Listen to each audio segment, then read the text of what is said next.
So, welcome back. I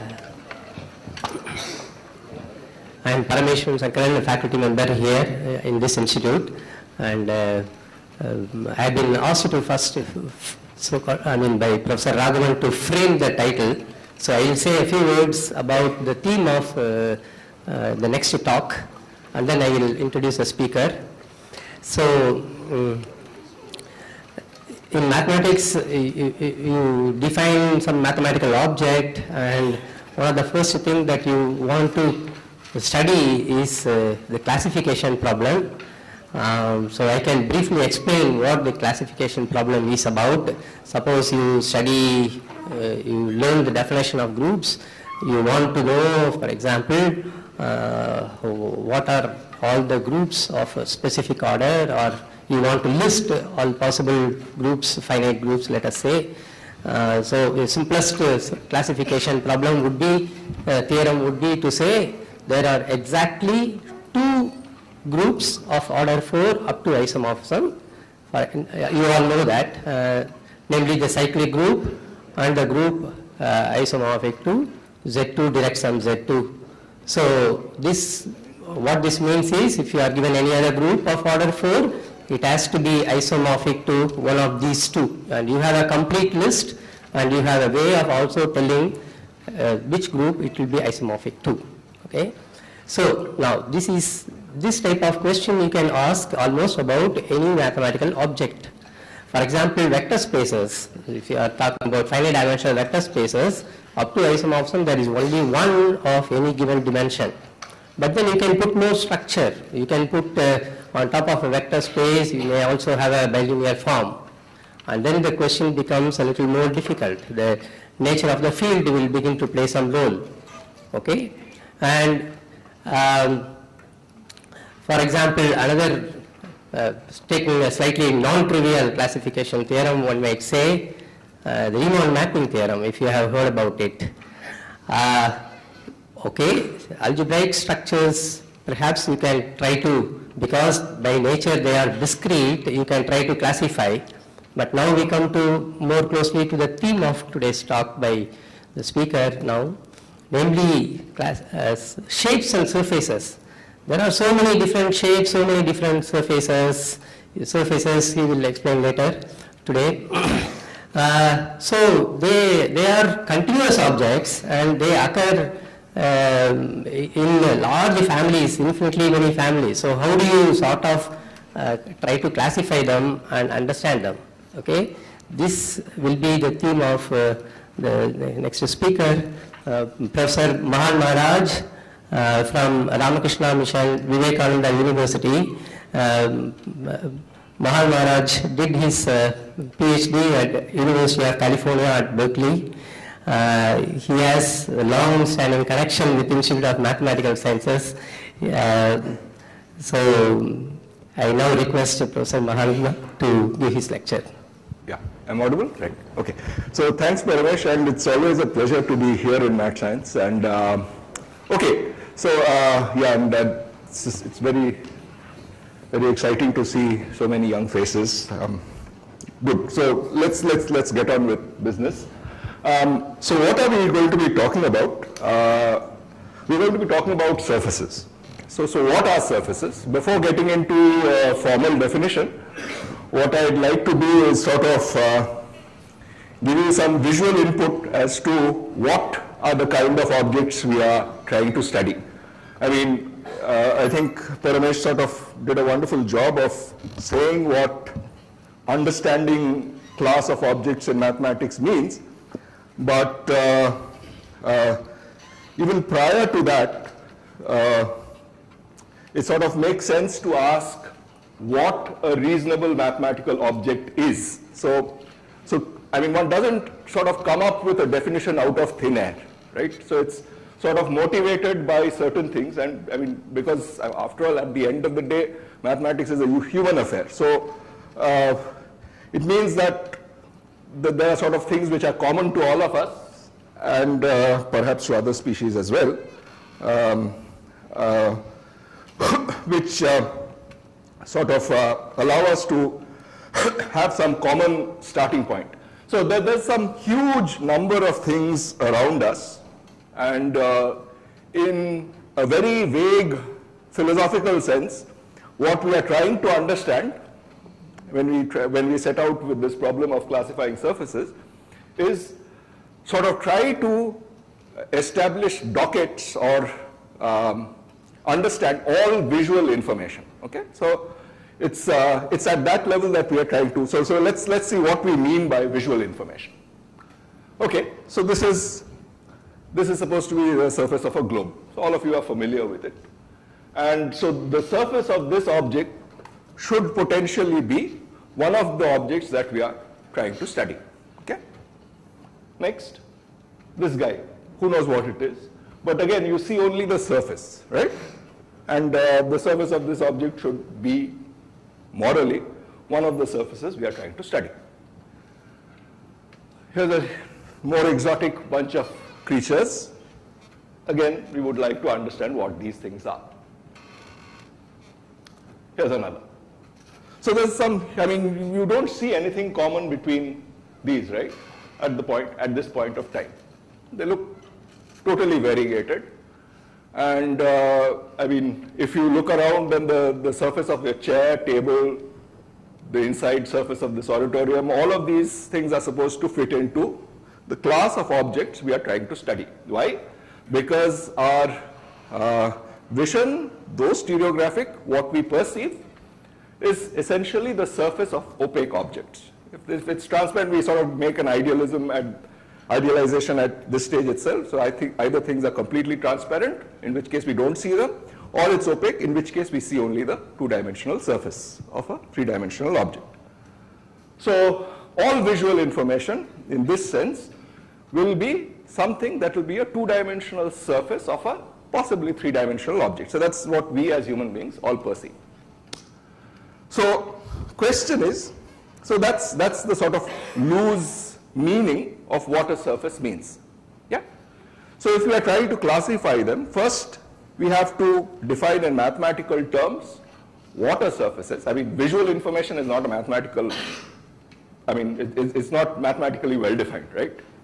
So we have to first abstract out and get it into a formal mathematical structure. So that's one thing. And then we shall have to do a classification along the lines of what Paramesh was talking about. So how do we organize all this information?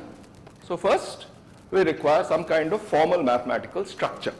So on top of all this visual information, we'll have to impose a certain formal structure. So what are surfaces? This is the first object that we are going to try to define. And from this notion of visual information, which I said that it's sort of the two-dimensional surface of a possibly three-dimensional object, we try to formulate a slightly more precise definition. And so it's proceeding towards a definition. So what are surfaces? We look at things which are locally two-dimensional, all right? So all those pictures that you saw, or for that matter, say, the surface of a chair right in front of you, if you look at it from very close, say an ant crawling on the surface of a chair, what will it look at it as? It will look around it, it will look something two-dimensional, right? So for a very long time, I mean, we as human beings thought that the earth was flat. Why? Because it's locally two-dimensional, flat, right? So the global picture of the surface of the earth came much later. Much later meaning not so far back in history. So therefore what we understand by surfaces, if we try to formalize it, we are getting towards a definition. These are locally two-dimensional objects. So imagine somebody looking at an object from very close, then it looks locally two-dimensional. What does locally two-dimensional mean? What is two-dimensional? What is a globally two-dimensional object? Globally two-dimensional object is R2. R2 means essentially the graph paper that you see from childhood. Fine. So that's sort of what are the objects we are trying to study, abstracted out from the crude general human understanding of it to a slightly more precise one. Now, what does classification mean?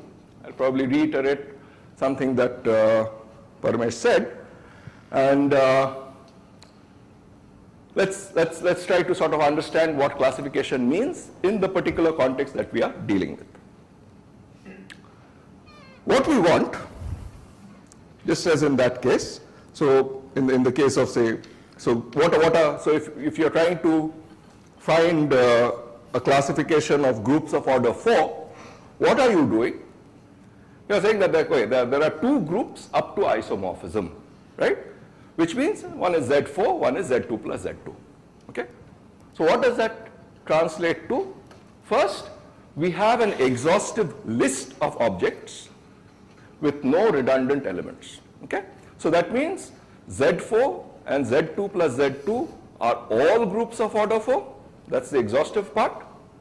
And not redundant, which means Z4 and Z2 plus Z2 are not the same. They are different. Okay? So we want an exhaustive list with no redundant elements. Secondly, what does exhaustive really mean? It means that if you are given an object of interest, in our case, what is it? It's a locally two-dimensional object. We want to say which object in the list it is. Okay? So that means this exhaustive non-redundant element, this list, essentially each object you should think of as a sort of a docket, okay? Where you take any object of interest, you know precisely one docket in that list where you can fit it, okay? So this is the meaning of classification. So once we have such a thing, when we say that we can solve a classification problem, we need a way of saying when two objects are the same, when two objects are different, right? Okay, so this is classification, and the objects of study have been defined. Good. So let's get back to the picture we started from. So we have this. Then we have this other picture. So these are all locally two-dimensional. Why? Because if you look at, say, a point in one of those rectangles, then what does it look like? It looks like, it looks more or less flat. That's how we perceive the surface of the earth as. So that little piece, that one of these rectangles on this picture, say this guy here, you cut it out, you can put it down on a piece of paper and it will look like R2, right? The same thing here with this picture of a rabbit. Actually, this is sort of a computer simulation. What we do when we analyze shapes by means of computer imaging is essentially we divide it up into this kind of small squares, pixels on your computer screen, and each of those are sort of locally, so each of those is two-dimensional, like a square piece of R2. This is a slight blow up of a little bit of the surface of the rabbit. Good. So now that we have sort of a vague notion of what are the objects we are trying to study, locally two-dimensional. Two-dimensional we have understood. Yeah? So two-dimensional means R2. What does locally two-dimensional mean? Yeah? So what does locally two-dimensional mean in formal mathematical terms? So here's the definition, here's the formal definition. So a surface or two-manifold is a topological space. I think all of us know what a topological space is here. If you don't, think of it, metric space. That's not a problem. Okay? So it's a metric space which is locally homeomorphic to R2. What does locally homeomorphic to R2 mean? It means that every point has a small neighborhood, so locally two-dimensional. Yeah, that was the vague notion that we are trying to make precise. So locally means what? Locally, we plug in a couple of words there, locally homeomorphic to R2. So then we have to make a locally really means in vague terms locally same as. So but what does same as mean? In the field of study, it means homeomorphic to. In the case that Paramesh was describing, a group is the same as Z2 plus Z2 or group is the same as Z4 means isomorphic to. Yeah? So same as has different connotations in different fields of mathematics. In the field we are studying, it means homeomorphic to. What is homeomorphism? It's in the context of topology, it means that there's a one-to-one continuous map with a continuous inverse. Okay? So up to continuity, so firstly, two sets are the same with no extra structure if there's a bijection between them. Yeah? So anything that we study which has sets as the underlying structure, certainly if two things are the same, there has to be a bijection, right? On top of that, we are imposing a certain extra structure. What is the extra structure here? Either a metric or a topology. So here in the case of a metric or a topology, two fellows are the same if there's a continuity. I mean, what is the kind of map that respects topology, that respects a metric? Is a continuous map, right? So a bijective map which is continuous, right? So continuous, but the thing is, if two fellows are the same, A is the same as B, it means B is the same as A. So there should be maps going both ways. So the bijection should be continuous in both directions. That's what a homeomorphism is. Okay? So I'm probably beating this to pulp. Anyway, so this is the definition of a two-manifold. So now we have a formal mathematical definition of the kind of object that we are studying. Okay? So at the end of the day, now somebody tells you, oh, okay, you started off by saying that all this visual information, but our visual information is not really locally two-dimensional. You have actually things which are interpolate between opaque things and transparent things, and there's all kinds of extra structures. Okay, great, fine, no problem. But right now, the problem has been abstracted out from there, brought into the domain of mathematics. Once it is in the domain of mathematics, now we are studying locally two-dimensional objects, which we have defined as things which are two manifolds, things which are locally homeomorphic to R2. If the visual information is not accurately represented by this, we don't really care. Okay? So at this point of time, if the world is not like a two manifold, so much the worse for the world. Two manifolds survive it. Okay? So that's this is the advantage of doing mathematics. I mean, once you abstract it out, come to some axiomatic setup, the hell with the rest of the thing. Okay? All right. So now we are going to try to study these two manifolds. Okay?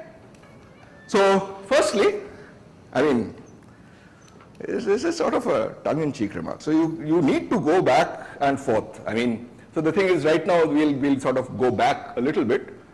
Say, okay, fine. So we started off by saying the surface of the earth. Yeah? Are there other examples? I mean, are we trying to classify some vacuous collection, things which have no relation to where we started off from? Well, if there are no other examples, then, well, finally at some point of time, this field of pursuit might run dry. So let's see if there are other examples or not. Okay? And surely you do.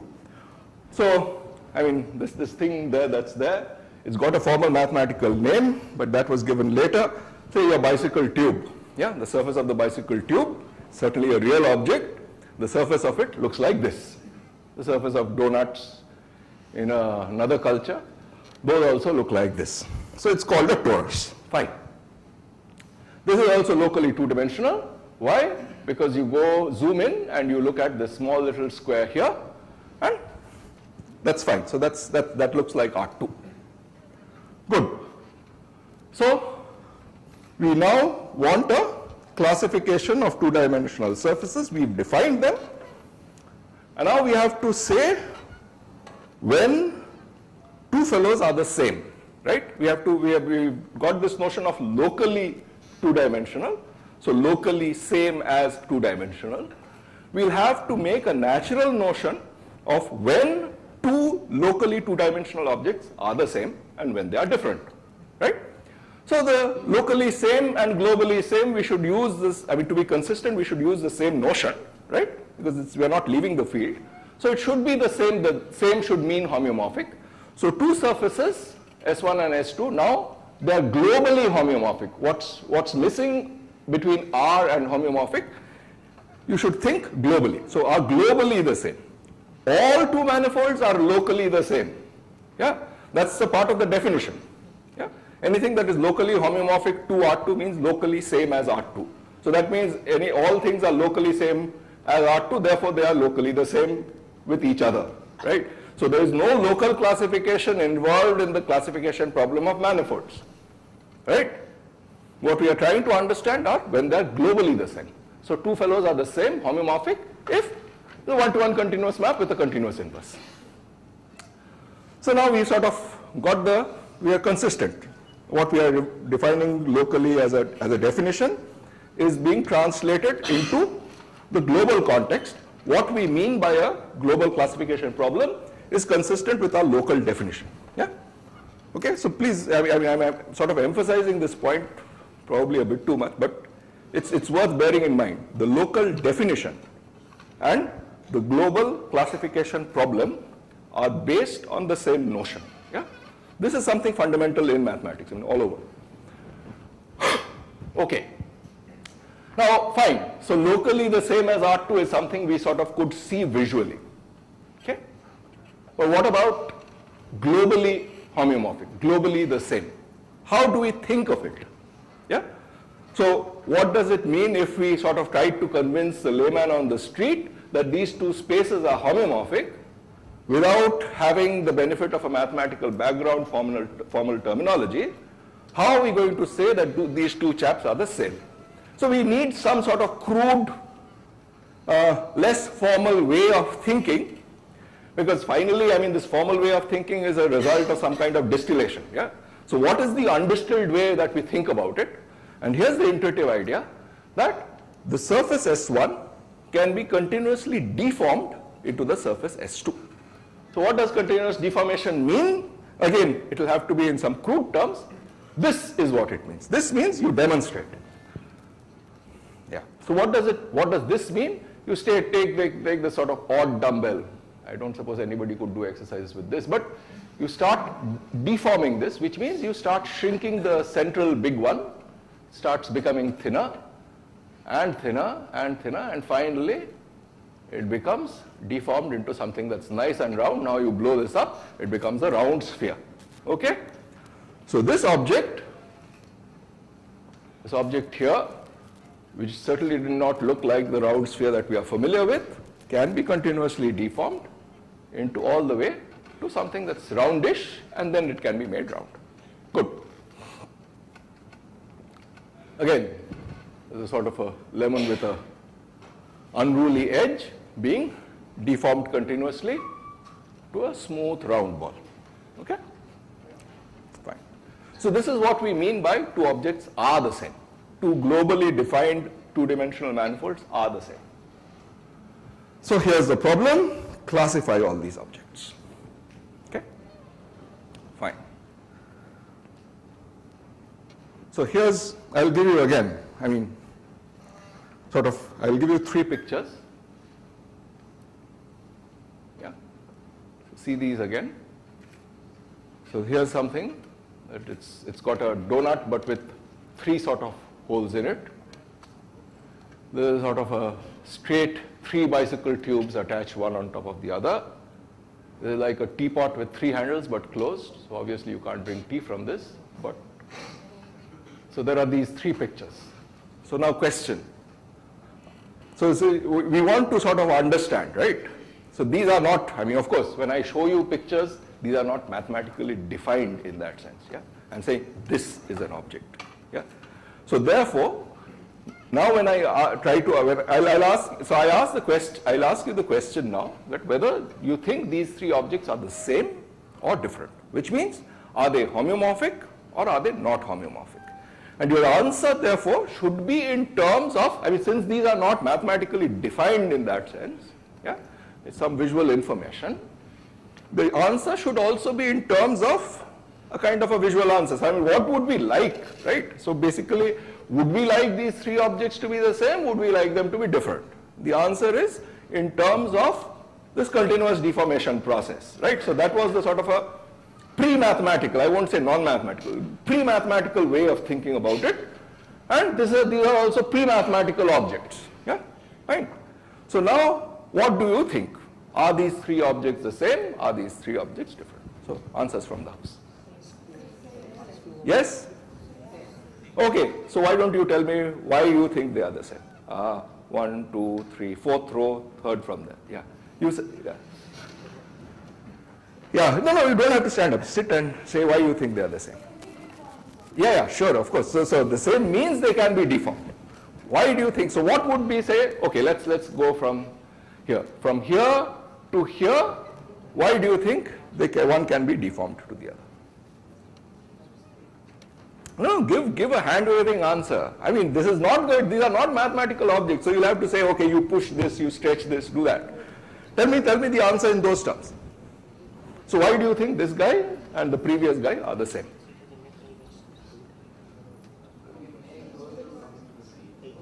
Yes. No, go ahead. Yeah. Yeah, why don't you come along and use the pointer?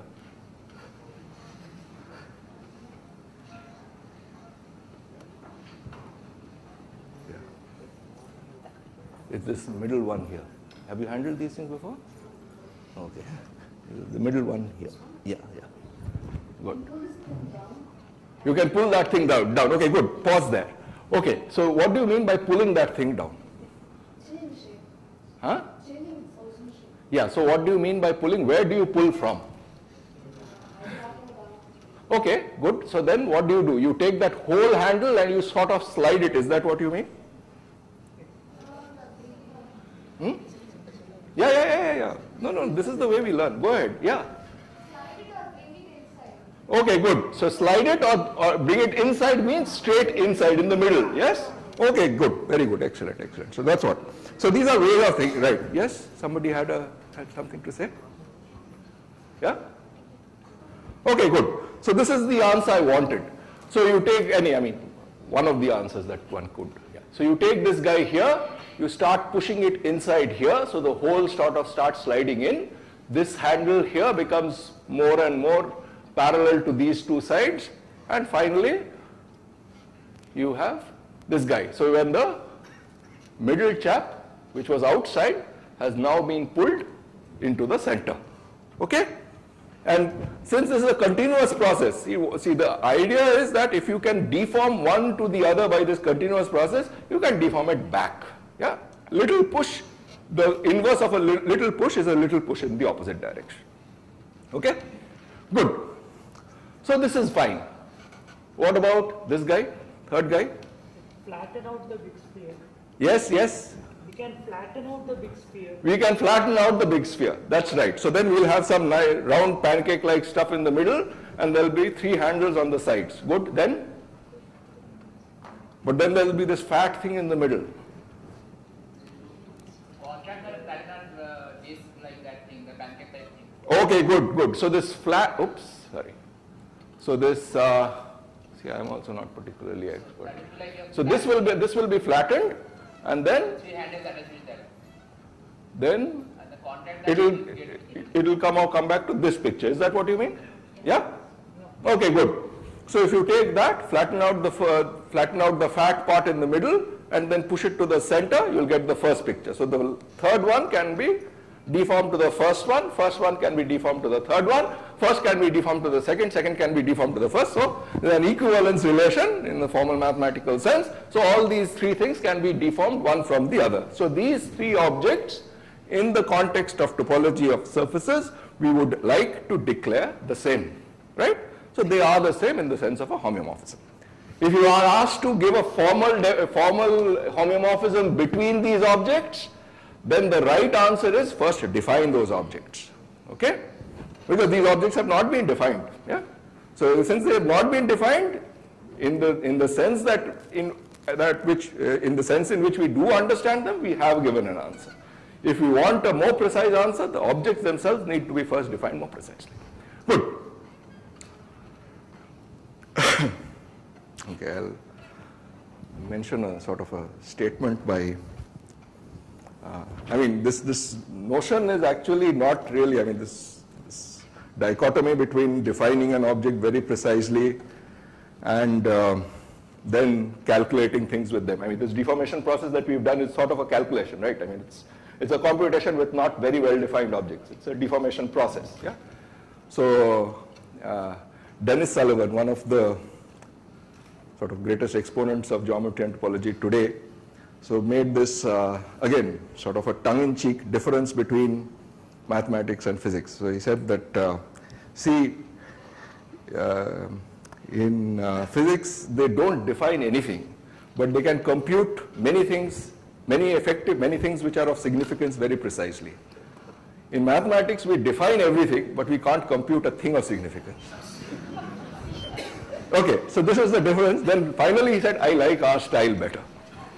Okay, so that's what. So finally, I mean, it depends on what kind of thinking that you like, right? So unless, I mean, if something is, I mean, it's not that this kind of thinking is intrinsically better than any other kind of thinking. It's just that we like this. Okay, fine.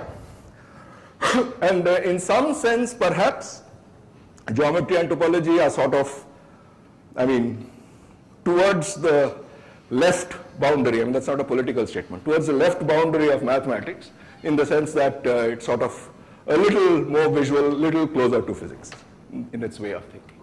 In terms of, we are looking at physical objects. We are declaring when they are the same, when they are different, right? Fine. So now we come to the classification theorem.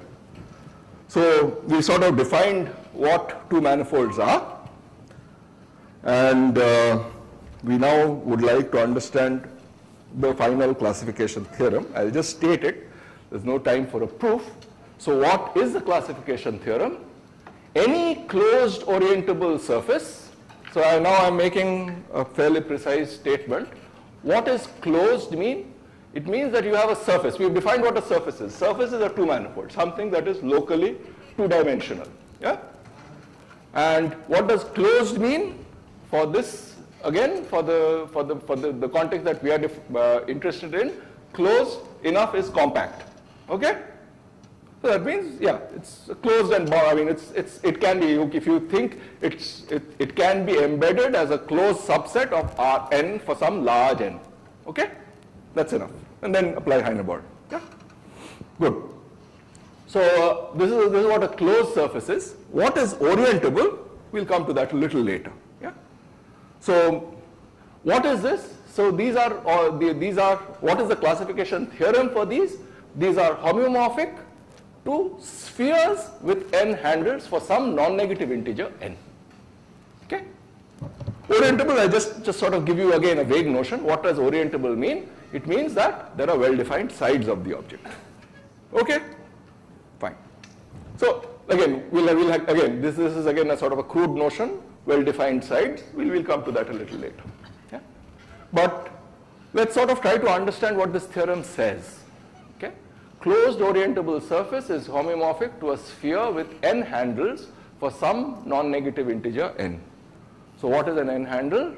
Yeah, let's look at this picture. This is probably the most, this is where one part of this is one handle. Okay?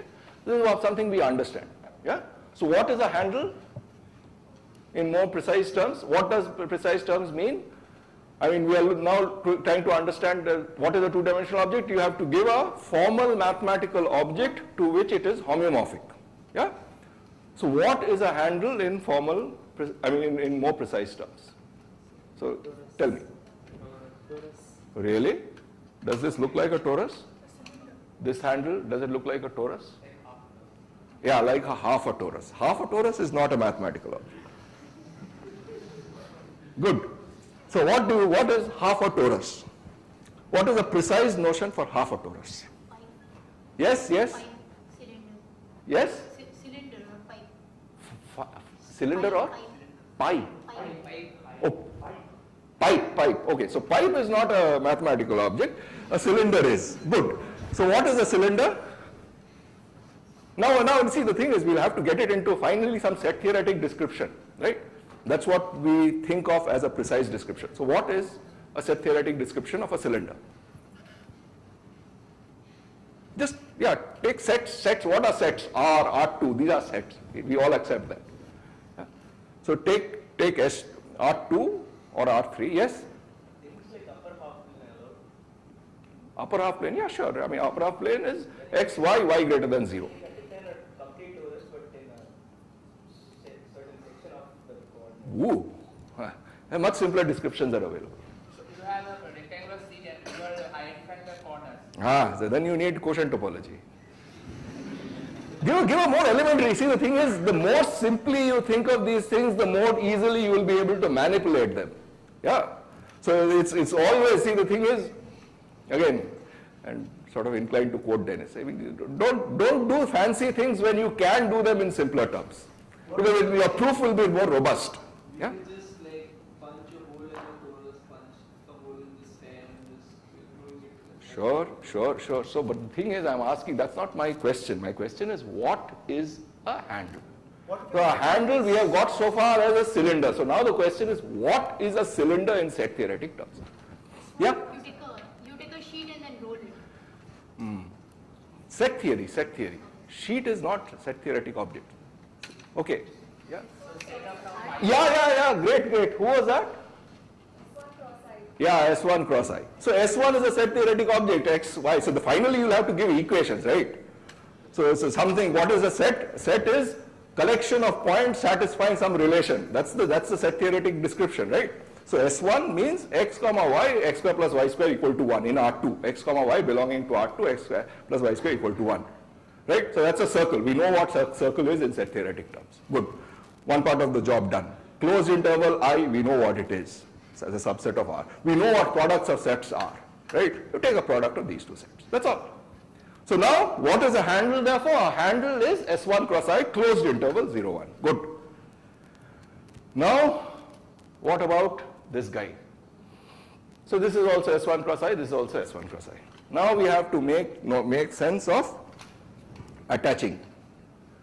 Finally, we'll have to get to quotient topology, but there's no way out. Because finally we'll have to say what. So the thing is what? It will be 2 S1 cross I's, 3 S1 cross I's attached to a sphere. Are we really attaching it to a sphere? Is there a piece of the sphere underneath this handle? Yes or no? I mean something that, see, this is where we sort of see that it's something two-dimensional. We can't see what's inside. So question is, use your imagination. Is there something inside? Is there not? No. No, yes. Votes. Anybody say yes? Yeah? If there is, we don't care. Why? Because we are ignoring that. No, why are we ignoring it? Because we are assuming that in our mathematical abstraction there is a No, why? I have said now we've got a locally two-dimensional object, right? Locally R2. Now you'll have to tell me if there's a thing inside, why it is not locally homeomorphic to R2. That's what you need to tell me. Then at the point where like, your hidden surface and Yeah. outer surface intersect, Yeah. at that point it won't be totally homomorphic. Correct. So the thing is, what will it look like? It will look like a disk. So it will be x square plus y square less than equal to 1 along with x square plus z square less than equal to 1 and z greater than 0. Yeah. That whole thing, those three things together are not homeomorphic to x square plus y square, just the open disk. Okay? So there is nothing inside. So if there is nothing inside, then we are not attaching these three handles to a two-sphere. We are attaching it to a two-sphere minus a bunch of disks. Right? So a sphere minus a disk, yeah, is homomorphic to R2. Or if it's an open disk, then it's homomorphic to the closed disk D2. Right? What's the proof? Take stereographic projection. Okay, and take a small neighborhood of the North Pole and throw it out. Okay. Fine. So then we are removing these 6 disks, one each for the places where the handles attach. Yeah? And then we are attaching this S1 cross 1 and S1 cross 0. These are the two boundary components of S1 cross I to this sphere minus 6 holes. Right? Okay? So sphere minus 6 holes, first sphere minus 1 hole is D2, write an equation for D2, x square plus y square less than equal to 1. Yeah? Then take a bunch of points taken at as you please, take your favorite points on the disk, take very small 1 by 10,000 radius open disks around them. So assuming that the distance between two of them is more than say 1 by 500. This is possible. Yeah? And then you punch those disks out, throw them out. So the set minus this collection of these disks is a formally well-defined mathematical object. Yeah? So now you know what the sphere minus 6 holes is in formal mathematical terms. Good. Then you are going to attach handles, right? So finally we are trying to make precise what attaching handles mean, and therefore all the 6 places we are attaching will be the same. So we really need to understand in fairly precise terms what attaching one circle in one cylinder to one hole on this disk minus 5 holes means, right? Yeah. So that is this, so which means that after you paste them together, you need to define a notion of what are open sets or what a metric is, right? So again, it's a sort of a local thing. You take what does it look locally? Take a small neighborhood of a disk you've punched out from the big disk. That looks like a small disk, a small circle, and a regular neighborhood of it, small neighborhood of it. That also looks like a flat annulus, right, on the complex plane, on R2. Yeah? So x square plus y square greater than equal to, it's homeomorphic to greater than equal to 1, less than equal to 2. Yeah? And in the inside circle, you are attaching this S1 cross I. Yeah? Once you've reduced it to this problem, then it becomes something visible. It's a part of a plane where you have an annulus there, and you attached a vertical cylinder. Yeah? So how do you attach the vertical cylinder? You do the whole thing in R3 and then induce the topology on it. Yeah? So that's a way of thinking about it. If you want a more formal notion, go back, study quotient topology. Okay? So which means what? You are really defining what does a point P being attached to a point Q mean? It means as a set, the set that you obtain after attaching really consists of all the points that you started off with, which means S1 cross I, disjoint union, the annulus, yeah, or in this particular case, 3 S1 cross I's and a disk minus 5 holes or a sphere minus 6 holes. Yeah? That's your set, and then you define an equivalence relation. 2 points are attached, means that they are equivalent, right? So on this set, you define an equivalence relation, and then you construct a topology on the union of these things by, say, declaring what the open sets are. Okay? So something is open if and only if the pre-image in the sets that you knew and liked, which means the disk union these guys, is open. All right? Fine. So that's sort of a very rapid statement of what the quotient topology is. So now we know what attaching n handles to a sphere is. Yeah? So this is 3 handles. We knew it in very crude terms, but just see that this exercise from translating from visual undefined mathematical information to a precise mathematical description takes a fair bit of effort, fair bit of thought to define it. So I mean, not all mathematics is just proving things starting from some bunch of axioms. Getting the right axioms, getting the right definitions is also a part of actually doing mathematics, okay? Getting the right notion, because those are the things that you will be able to manipulate easily. Yeah? Fine. So here's the statement of the theorem. Any closed orientable surface is homeomorphic to a sphere with n handles attached. What was orientable? Orientable means well-defined sides. So what are well-defined sides? Again, let's start from some crude information. Anybody know who this painting is by? Yeah, Maurice Escher. So what is he trying to demonstrate here? What is this object here? It's a Mobius strip. So what is he trying to demonstrate here? So take this ant, yeah? So side means sort of a direction of the normal. So look at this middle leg, that's sort of perpendicular to the surface, okay? So you think of this as the normal to the surface. So this ant starts crawling. Why are there so many ants? So essentially it's sort of looking at where the perpendicular goes, yeah? So it comes here, goes all the way here and there. Oh, okay, so where is the ant on that side? There is some ant that you see there, but it's at the back. So this ant comes out here, and here's the perpendicular, right? Then it comes here, and you finally end up with this ant, and the perpendicular is here. So if the ant follows a little bit, and suppose its center point is just below the center point of this ant, then this normal will be in the opposite direction to where this normal is, right? Yes? Everybody see that from the picture? Yeah?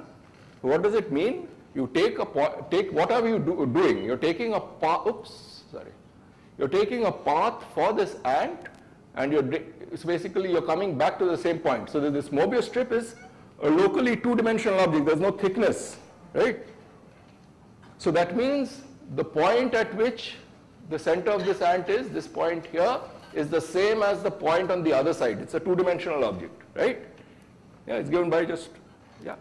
So that means a normal here goes to the normal here when you go around a circular path, yeah? So you take a normal, follow it around, it points in the opposite direction. So there is no well-defined side. Why? Because from one side to the other side, you have a continuous path so that the normal changes direction. Okay? So this is an example of something that is not orientable. Okay? Fine. Here's an example of a closed surface. There's a bit of cheat here. I'll tell you why. So what are we doing? So people probably know the name for this object, yeah?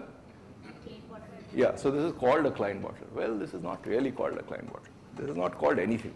This is not a mathematics. I mean, this is not a two-manifold. The picture that is drawn here is not a two-dimensional manifold. The surface of this is not a two-dimensional manifold. Why? See, essentially you start with this. You take a long pipe, annulus, and then you twist it around, and then it cuts here, cuts its own surface and gets in here. So by the argument that we were using there is a little bit of a disk inside here. Yeah? So if we have intersected the surface at this point, then here there are three pieces, okay, or four, right? So there's a disk here and a disk here, locally. There are sort of two disks. Basically it looks like the origin in the xy plane union the yz plane. Correct? Take any point. At here, say on this circle of intersection, there's a disk on this annulus, there's a disk on this on the annulus before it intersects and the annulus after it intersects, right? So it's not locally two-dimensional. So this guy is not a two-dimensional surface. Yeah, but it's closed, it's compact. That you can sort of see. Yeah, it's put in some bounded region and there are no boundaries. In the Mobius strip there was a boundary. Yeah, so if you threw that boundary away, it would not be compact. Yeah, this guy is closed. So what's the problem? So why is this not a Klein bottle?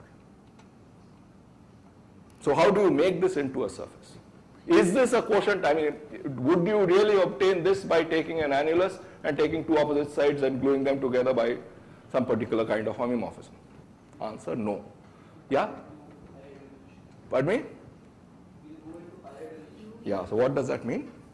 We say that the part where the tube intersects, yeah, that thing, we say that that connection is not made here, but will it make sense? Yeah, that's right. Outside the two-dimensional. Yeah, so what are we going to do? So essentially we'll take a local picture here. Good, that's a very good answer. So what do we do here? You have a circle of intersection. Locally we map it to, say, so take the circle of intersection, it's on a disk. So you paste this entire disk on which is intersected onto the R2, say a closed disk inside R2, and you have an annulus intersecting it from the third direction down, so from Z to down. Yeah, and then what do? You take that, you perturb the annulus. What do? You introduce an extra coordinate W, yeah, and around the vertical interval Z, you introduce an extra function, yeah, where there is a definite Z coordinate which starts off from 0 and ends off at 0, but in the middle W is greater than 0. So that means you've taken an annulus now in the X, Y, Z, W coordinates, 4 dimensions, not 3. Yeah. So it's sort of, what is the right analogy for CC? Here's the place where, okay, fine, it's sort of good to say 4 dimensions, but how do you think of it? So suppose we were 2-dimensional creatures, you have, say, a figure 8 sitting inside a plane. How do you remove that intersection? You take that and lift it in the third direction. Formally, it means you are writing a function there and you're looking at its graph instead of the interval. Yeah. So then it becomes homeomorphic to a circle. So you have a circle intersecting itself. You can remove the intersection by lifting it in one extra dimension. So that's what we are doing here. So this guy is not really a Klein bottle. Anybody know whether we can put a Klein bottle in 3 dimensions? Whether we can see a Klein bottle in 3 dimensions? I mean, is this just our stupidity that we put a Klein bottle here and therefore we have to remove this embedding, or can it be done by more cleverly embedding it in 3 dimensions? Yeah?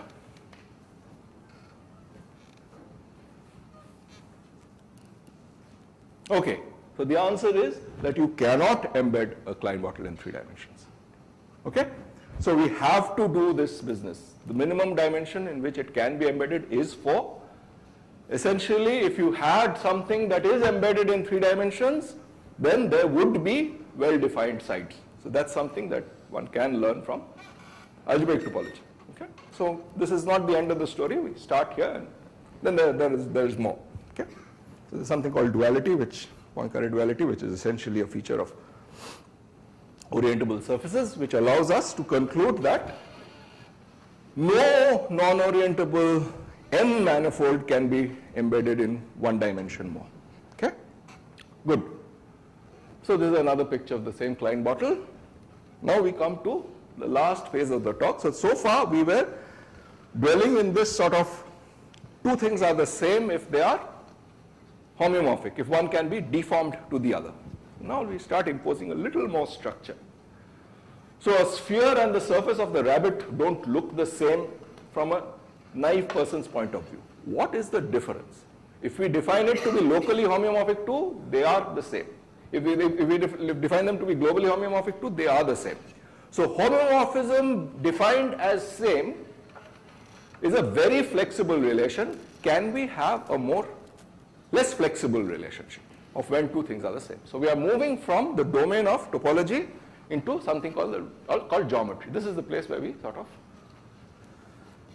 start making things more structured, impose more structure on a topological space. Just as a topological space is a structure on a set, now we put some extra structure on a topological space, get into geometry. So these shapes are different in a slightly subtler level. So rabbit is a sphere topologically, but not geometrically. So what does geometry mean in this context? This is again context of Gauss. This is also historic, long back. So geometry means essentially you have to know how a thing is curved. Okay? So something that is locally homeomorphic to R2, it does not capture anything of curvature. Yeah? So round sphere and a flat plane are the same. Yeah? So, but here's the point. Something that's round and flat, there's some difference between these 2, right? Okay.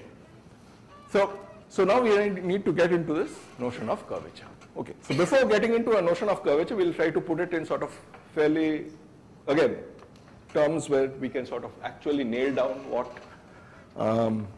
curvature is. So let's sort of try to start with some very naive examples. So this is a tetrahedron, this is a octahedron. There's no icosahedron, that's sort of difficult to draw. Okay, so take the tip of the tetrahedron here and the tip of the dodecahedron here. Which do you think is a sharper point? Yeah? Tetrahedron is sharper. Yeah, essentially if you try to push through something, it's more likely to cut. Good. So this notion of sharpness is essentially a notion of curvature concentrated at these vertices. Okay? Fine. This is the same picture. So how do we make these precise? So the surfaces of all these solids, these are called platonic solids. The surfaces are all homeomorphic to the sphere, right? So topologically they are the same. Geometrically they are different. So curvatures at the vertices are, so vertices, some of them are sharper, some of them are less sharp. Okay? So what does a sharp vertex mean? Essentially it means that there's more curvature concentrated at a point is something. So we want to quantify this sharpness or lack of sharpness. Yeah? And the way we quantify it is in terms of curvature, say concentrated at that vertex. So how are we going to measure curvature? Yeah? So we need some precise measure, right? Good. So what is something that is not curved at all? Flat surface. Good. So how do we, so flat surface, take any point and say you've covered it by these tiles, yeah, by these Euclidean pieces. So what's the advantage of this? We have to start off with things which we understand completely, okay? So it's curvature with respect to flat Euclidean space. So each of these pieces is flat Euclidean, yeah? So therefore, on these guys, there is no curvature, yeah? So on the flat pieces, there is no curvature. There is curvature at these vertices. How do we understand that? So one way of measuring it is in terms of this dihedral angle here. Yeah. But the dihedral angle is just an angle between planes. So if you can continuously, I mean, you can smoothly deform them so the lengths will not get disturbed. And you take two fellows which are lying adjacent to each other, you can just bend it without changing distances on the surface and flatten it to the plane. So there is no real curvature concentrated at these dihedral angles. So the curvature is really concentrated at these vertices. Yeah. So this is some sort of a notion that we are trying to introduce. I'm not making it too precise here. So what is the curvature? It means deflection from the curvature around the vertex in flat two-dimensional space. So what is the curvature around the vertex in flat two-dimensional space? Yes? To take any point in the plane, draw a bunch of lines converging to it. Take all the angles, sum them up. What is it? Yeah? What is the sum of angles around the vertex, around a point? So 2 pi. Good. So,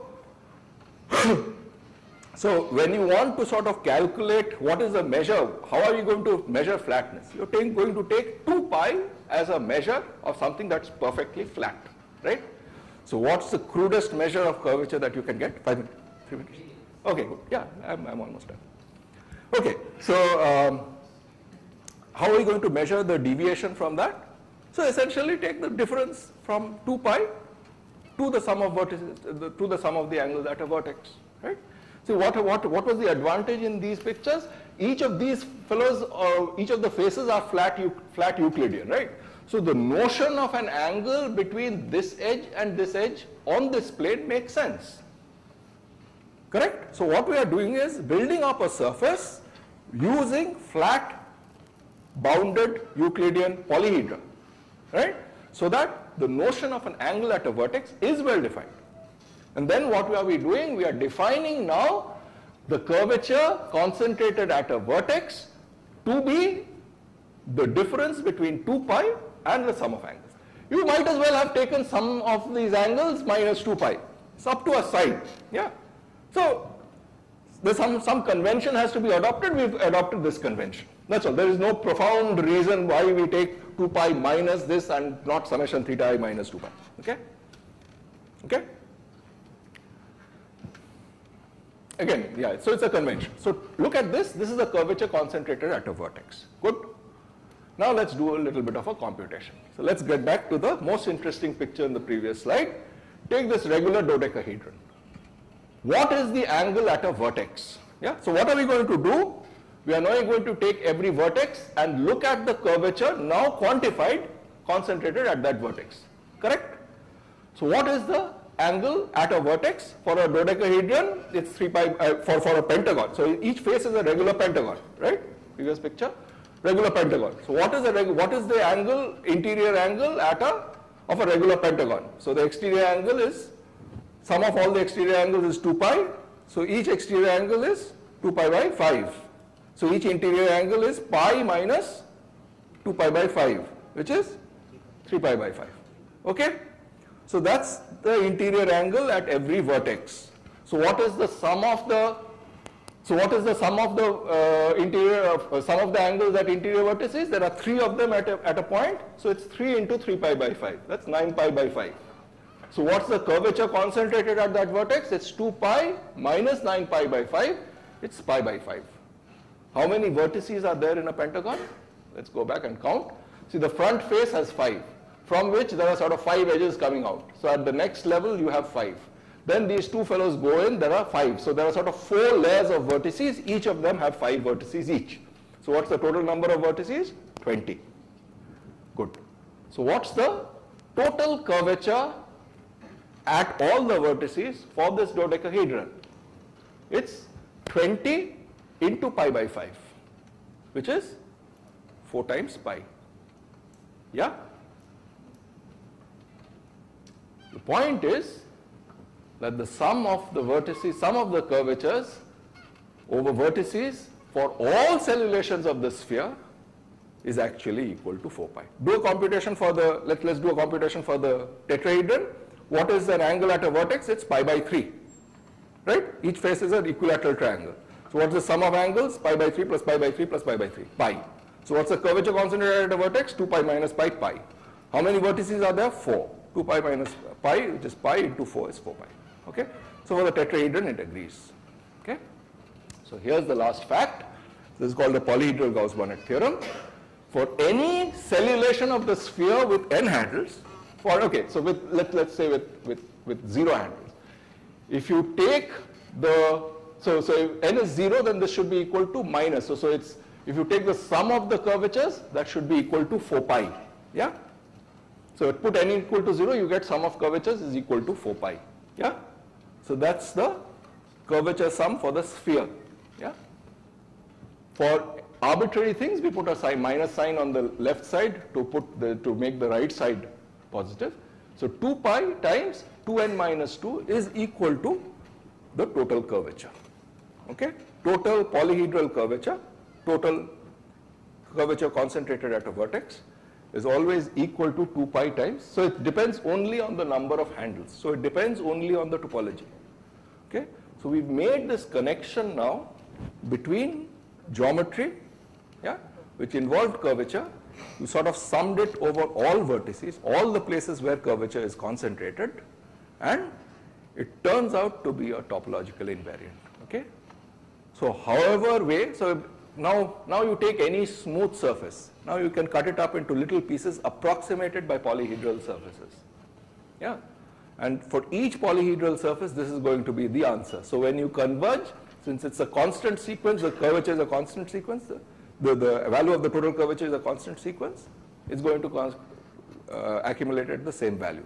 So there is a way by which you can approximate curvature for a smooth manifold in terms of these polyhedral curvatures, and this limiting process is going to give you a different proof of the classical Gauss-Bonnet theorem, which is essentially an integral of curvature. So what is curvature for a sphere?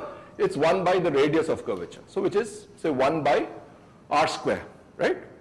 The Gauss curvature for a point of a sphere of radius r is 1 by r square. So you have to integrate 1 by r square over a sphere of radius r. So that what is the area? 4 pi r square. At each point the curvature is 1 by r square. So 4 pi r square times 1 by r square is 4 pi. Yeah? So for the sphere, integral of Gauss curvature over the entire sphere is constant depending only on the topology. Okay? The same thing goes through for all the surfaces, all the closed orientable surfaces that we've. So this is the Gauss. Okay, that's right.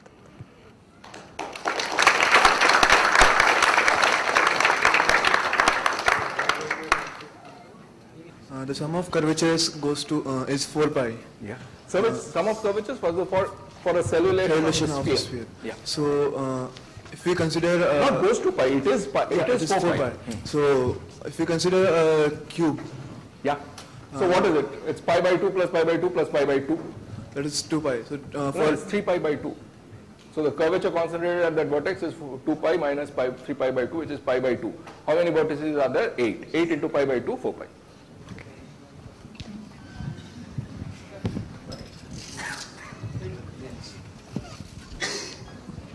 So that Klein model example, you said that I don't understand. This is a 300-year-old theorem. I don't think there's no chance of there being an error. Yeah. Okay. So at least not in a 1 minute. Yeah. Okay. So that example, I didn't understand why do you need to introduce a new variable x, y, z, w.